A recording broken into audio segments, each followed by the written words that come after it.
Dalam hadis yang lain, saya nak tunjuk saya nak sebut. Nabi pernah menyebut dalam hadis yang lain, pencuri yang paling jahat, tuan-tuan biasa dengar apa? Pencuri yang paling jahat apa je? Orang yang mencuri dalam solat dia. Betul? Saya baca dia punya matan hadis ya. Nabi menyebut aswa'us sariqatil ladzi yasraqu salatahu, qalu wa kaifa yasriqu salatahu, qala la yutimmu ruku'aha wala sujudaha. Hadis riwayat Imam Ahmad Ibn Hanbal.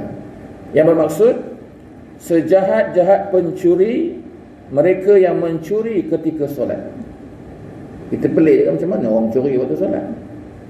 Dan pencuri yang paling jahat inilah yang Nabi sebut, bukannya curi duit, bukannya curi berbilion-bilion, tak.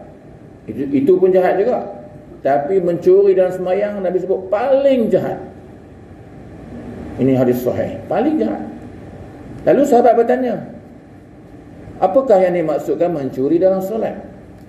Lalu Rasulullah menjawab, Rasulullah kata, qala la yutimmu ruku'aha wala sujudaha, iaitu orang yang rukuk dan sujud yang tidak sempurna.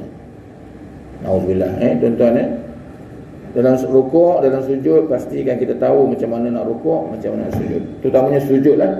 Sujud tu mesti 7 anggota tu lengkap. Rukuk pula, saya kata tadi, masa kita rukuk, Rasulullah bila rukuk, dia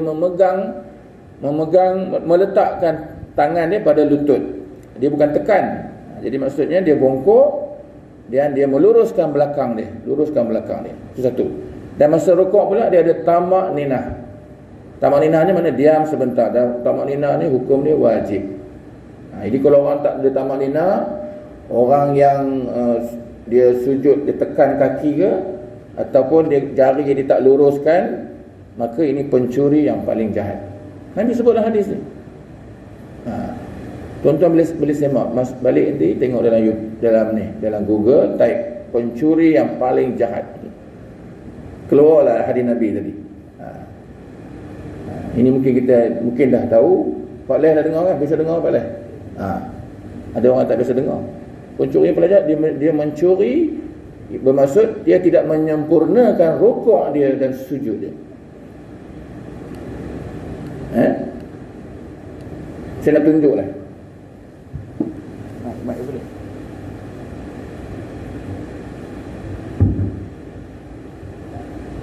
Bila tuan-tuan rokok, saya kata Rasulullah letak kat sini kan. Maknanya kalau kita lepas kat tangan kita, dah turun dah rokok dah macam ni. Jangan tekan. Tekan tu dia tidak sempurna. Kerana bila kita tekan, bila kita tergelincir, kita jatuh kan. Jatuh. Ini sujud rukuk yang tidak mengikut sunnah. Yang betulnya kita rukuk badan, berkuat pada pinggang kan. Kuat pada pinggang. Itu untuk exercise cukup bagus. Tangan ni letak dan meluruskan belakang. Dalam hadis juga menyebut, bila dia luruskan belakang tu, kalau letak air dalam gelas, air tu tak tumpah. Punya rata ni. Hadis Nabi menyebut, boleh letak air ni, itulah sujud yang paling betul, paling sempurna. Boleh letak air di belakang. Kalau sujud macam ni, tumpah air bawah sana, jatuh pula kawan. Jadi mesti sama. Ini sujud yang paling betul, kita cuba buat. Kalau tak sempurna, Nabi kata pencuri yang paling jahat. Sujud pula, sujud dia kena berat pada kepala. Berat pada kepala. Kita turun, tangan pun boleh lepas, kepala tu tekan pada tempat sujud. Nabi juga menyebut, kalau letak gumpalan kapas, letak tempat sujud tu, kita sujud atas kapas tu jadi pendek, jadi rapat, kerana kita memberatkan kepala. Jadi maknanya itu sujud yang mengikut sunnah dan paling sempurna. Dan masa sujud tadi, jari kaki dilipat. Tak, perut jari kaki itu dilipat. Jangan pacak, jangan terbalik macam tu. Saya tengok yang terbalik pun banyak. Orang muda-muda buat. Ikut hukum tak sah. Sujud ni 7 anggota wajib. Dalam hadis Nabi sebut, Rasulullah kata, aku sujud dengan 7 anggota. 7 anggota Lalu sahabat tanya apakah dia?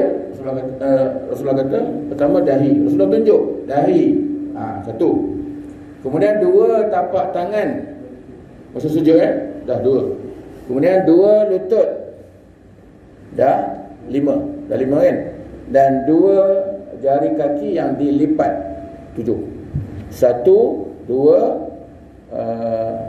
5 dan lagi dua jari kaki lipat. 7. 7 ini syarat sah untuk sujud. Kalau kita tak, salah satu tu hilang, maka tak sempurnalah sujud. Bila tak sempurna sujud, Nabi sebut hadis tadi, dialah pencuri yang paling jahat. Hadis ni hadis sahih tuan-tuan. Dalam hadis yang lain Nabi menyebut ada seorang pemuda ataupun seorang lelaki Nabi sebut innar rujula, seorang rujula ni seorang lelaki, dia semayang selama 60 tahun. 60 tahun semayang lah, maknanya umur dia dalam mungkin dalam 60 lah ataupun 70 lah. Kalau dia mula 10 tahun semayang, mungkin umur dia dah 70. Maknanya 70, 60 tahun dah tentunya dia semayang. Tetapi semayang dia tidak diterima oleh Allah. Wa ma tuqbalu lahu salatun. Nabi tak terima semayang. Allah tak terima. Kenapa? Kerana dia wala yutimmu sujud wa yutimmu sujud wala yutimmu rukuk, iaitu dia sujud, dia menyempurnakan sujud tapi tidak menyempurnakan rukuk, ataupun dia menyempurnakan rukuk tidak menyempurnakan sujud. Ini salah satulah. Sujud okey, rukuk pula tak okey, ataupun rukuk okey, sujud pula tak okey. Dia mesti dua-dua.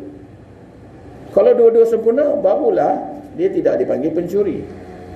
Kalau dua-dua ni tak sempurna, Nabi sebut ini pencuri yang paling jahat dalam dunia, kerana dia mencuri waktu semayang. Ini hadis yang saya baca Jadi bila solat 60 tahun tak diterima oleh Allah. Hadis riwayat Abi Syaibah seorang lelaki menunaikan solat 60 tahun tetapi tidak diterima Allah kerana dia menyempurnakan sujud tetapi tidak menyempurnakan rukuknya, atau dia menyempurnakan rukuknya tetapi tidak menyempurnakan sujudnya. Inilah tuan-tuan, kita mesti ambil perhatian. Kita dah semayang lama dah. Saya ingatkan diri saya sebenarnya dah lama dah. Ada yang 40 tahun 50 tahun semayang Jadi semayang kita tu macam mana? Kualiti ke tidak? Jadi kita kena selalu muhasabah.